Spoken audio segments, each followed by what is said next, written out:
So I'll be talking on uncommon mutations. So we have heard about the role of EGFR, ALK1, and ROS1, the therapies for the, patients with these mutations.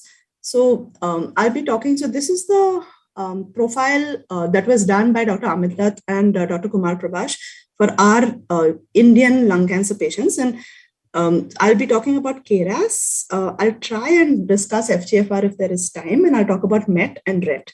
So starting with MET, so we all know the data of capmatinib and tepotinib. So just to recap, the Geometry Mono-1 trial was done in patients with advanced lung cancer who had MET exon 14 skipping mutation, regardless of the gene copy number. And they had to be EGFR wild type and ALK negative with performance status 0 to 1.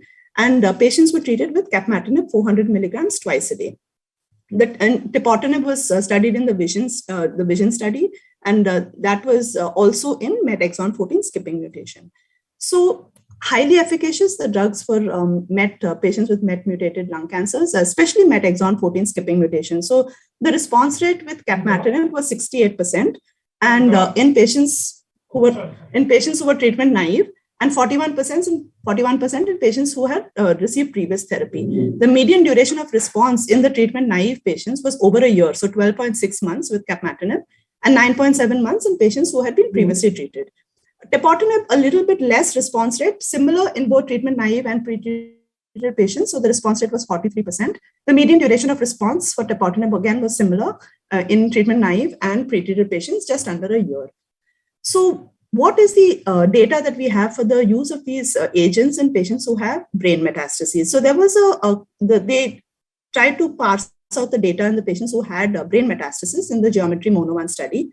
And they found that there was remarkable intracranial efficacy for capmatinib. So 7 out of 13 patients responded. So for an intracranial objective response rate of 54%, including a CR in the brain lesions in 4 patients.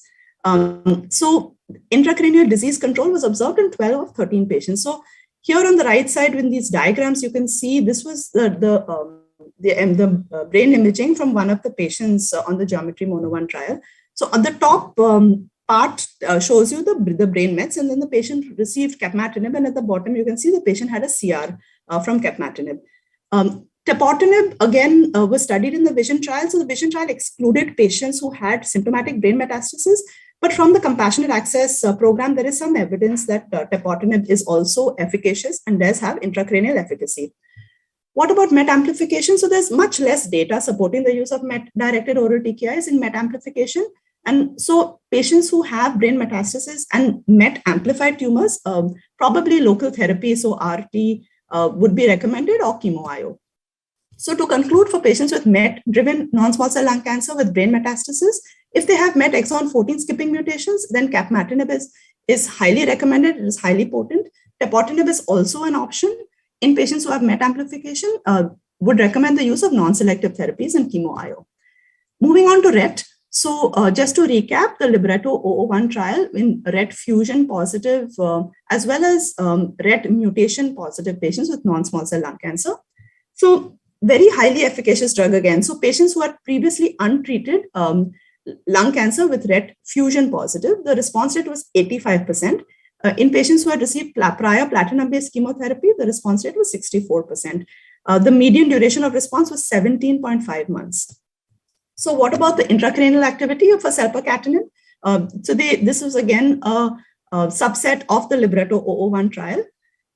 I'll skip this in the interest of time. So this is studying the effect of selpercatinib in patients who are RET fusion positive.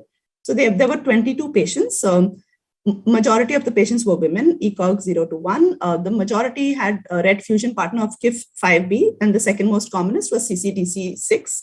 And majority of the patients had received prior systemic therapy, so 91%. About a third of the patients had received prior brain radiotherapy.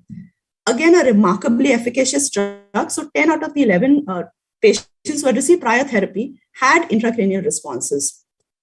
So I'll skip this for the interest of time. So selpercatinib had marked and durable intracranial anti-tumor activity in RET fusion positive non-small cell lung cancer patients who had measurable CNS metastases. The response rate was 81.8%, and the median duration of response was 9.4 months. So pralsetinib also is another drug that is efficacious in patients with RET fusion positive lung cancer, as studied in the ARROW trial. So very efficacious. The intracranial objective response rate for patients with brain metastasis and RET fusion positive tumors was 56%, including a third, which was CRs. So to conclude about patients with RET altered non-small cell lung cancer and brain metastasis, both selpercatinib and pralsetinib have very high intracranial activity, and so they can be utilized rather than giving local therapies. Coming to KRAS, so CodeBreak 100 studied the efficacy of sotorasib in patients with KRAS G12C mutation.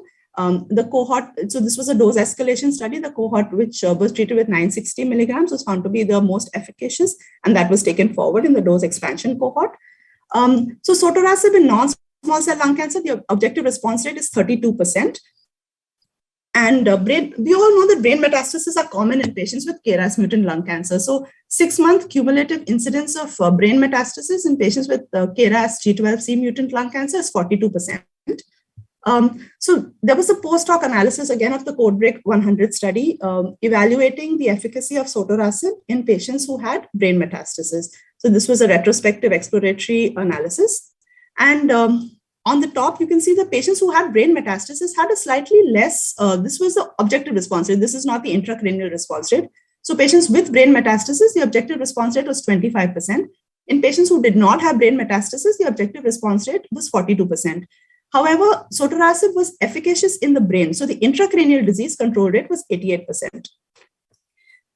Newer drugs that target KRAS. So very recently, we heard the data of adagrasib at ASCO this year. And adagrasib is efficacious in patients with KRAS G12C mutant cancer. So this is the overall median. Overall survival was 12.6 months. Again, a remarkable overall survival in these patients who are traditionally considered to have a very poor prognosis. Adagrasib is significant in vivo anti-tumor activity in brain metastasis models. Also, there is a suggestion that adagrasib has efficacy in patients who have brain metastasis in clinical studies.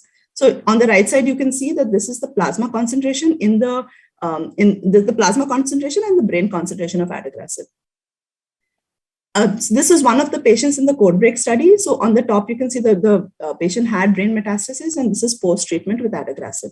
So I think maybe I'll skip FGFR. So I'll just conclude. So brain metastasis in patients with non-small cell lung cancer with a rarer oncogenic driver. So beyond EGFR, ALK, and ROS1, many targeted agents have promising intracranial activity, and particularly patients with MET exon 14 skipping mutation with RET fusions and KRAS G12C. The newer oral TKIs are very efficacious against brain metastases. And for these patients, if the oral TKI, the highly efficacious oral TKI is available, then using the oral TKI and reserving whole brain RT or reserving SRS, especially patients who have asymptomatic brain metastasis, this is an appropriate choice. However, given the relative rarity of these mutations, we don't actually have studies that have compared upfront RT versus oral TKI. So if we treated a patient with radiotherapy or SRS, that would also be considered an appropriate option. If newer oral TKIs are not available or not affordable, then certainly radiotherapy and systemic therapy are the options. Thank you so much for your attention.